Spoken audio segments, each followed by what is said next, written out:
Jsou kyseliny, kterých vzorec můžeme napsat dvěma různými způsoby. Například kyselina fosforečná. Odvodíme si její vzorec HPO plus 1 minus 2. Řekli jsme fosforečná, což je oxidační stupeň 5. Spočítáme 1 plus 5 rovná se 6, takže tady musí být minus 6. Minus 6 děleno minus 2 je 3. Vyšel nám vzorec HPO3. Kyselina fosforečná. Ovšem, u této kyseliny je takové pravidlo, že ve vodním roztoku na sebe váže molekuly vody, a to tímto způsobem.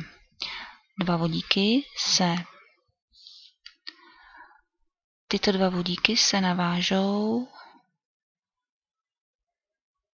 sem a kyslík se nám přestěhuje sem. A dostaneme vzorec, který vypadá takto. H3PO4. Ukážeme si to i na odvození vzorce. HPO. A když vycházíme z toho, že tady jsou 3 vodíky a pořád máme kyselinu fosforečnou, to znamená, že tady je oxidační číslo 5, tady je pořád plus 1, tady je pořád minus 2, tak si spočítáme 3 krát 1 je 3 krát 1 je 3, tady máme 5, to je spolu 8, tady bychom měli mít tím pádem minus 8 a minus 8 děleno minus 2 je 4. Jak vidíte, vyšlo nám H3PO4. Tato kyselina se tím pádem jmenuje samozřejmě kyselina fosforečná, ale správně jí říkáme kyselina trihydrogen fosforečná.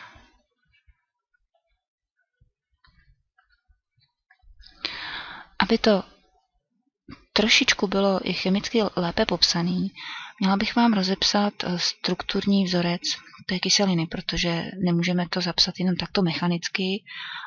Tento vodík se nalepí sem a tento kyslík se nalepí sem.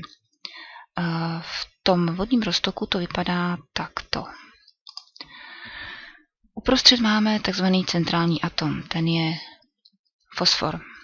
Má kladný náboj 5+, a na něj se navazují záporné atomy této molekuly, čili kyslíky. Máme je rovnou 4. Druhý, třetí a čtvrtý. Jenomže fosfor má oxidační číslo 5, to znamená, že se váže 5 vazbami. Tady máme vazby jenom 4, takže jedna nám přebývá, jenomže můžeme ji dát takto ke kyslíku. Co dál s těmi vodíky? Vodíky se nám nemůžou vázat, jelikož jsou kladné, nemůžou se nám vázat na kladný atom té molekuly, ale opět na záporný. Takže zde budeme mít vodík, tady taky, tady taky. Takže máme napsáno to je H3PO4. Tak to vypadá strukturní vzorec kyseliny fosforečné. Podobně je na tom třeba i kyselina boritá. Ukážeme si odvození vzorce kyseliny borité. Centrální atom neboli kyselinotvorný prvek je bor. Zde je vodík, tady je kyslík. Řekli jsme si boritá, takže tady jsou 3, oxidační číslo 3, vodík má 1 a kyslík minus 2.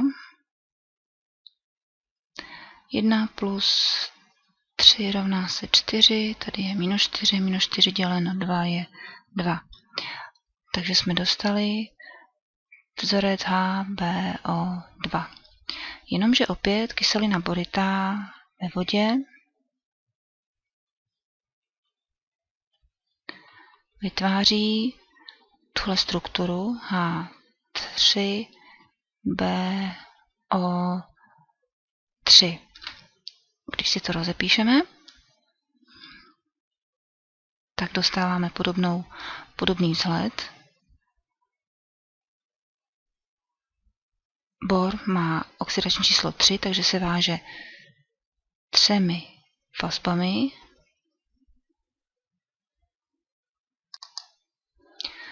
U těch 3 vazeb, který má bor k dispozici, jsou navázané kyslíky. A jelikož nám tady zbývají ještě 3 kladné vodíky a ty se musí vázat zase na záporný atom, což je kyslík, tak je máme navázané tady. No a teď proč si to vůbec takhle vysvětlujeme složitě? U těchto kyselin, které mají k dispozici několik vodíků na odštěpení, dochází někdy k tomu, že se neodštěpí všechny vodíky, ale jenom 1 nebo 2. Takže u kyseliny fosforečné třeba může vznikat takováhle situace, že se z kyseliny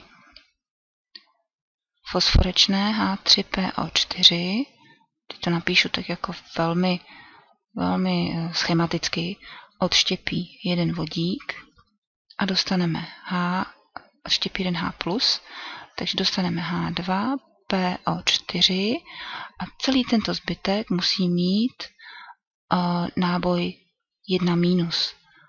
Protože jsme odštěpili jeden kladný náboj, tak nám zbyde tady na druhé straně jeden záporný. Pokud odštěpíme ještě jeden proton, tak nám tady zbyde HPO4, ale jelikož jsme odštěpili vlastně 2 ty vodíky, tak máme tady náboj 2-. A to samé se stane, pokud odštěpíme ještě jeden vodíkový atom a zůstane nám PO4 3-.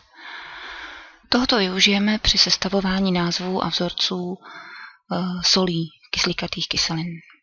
Ale nebojte se toho, není to nic těžkého.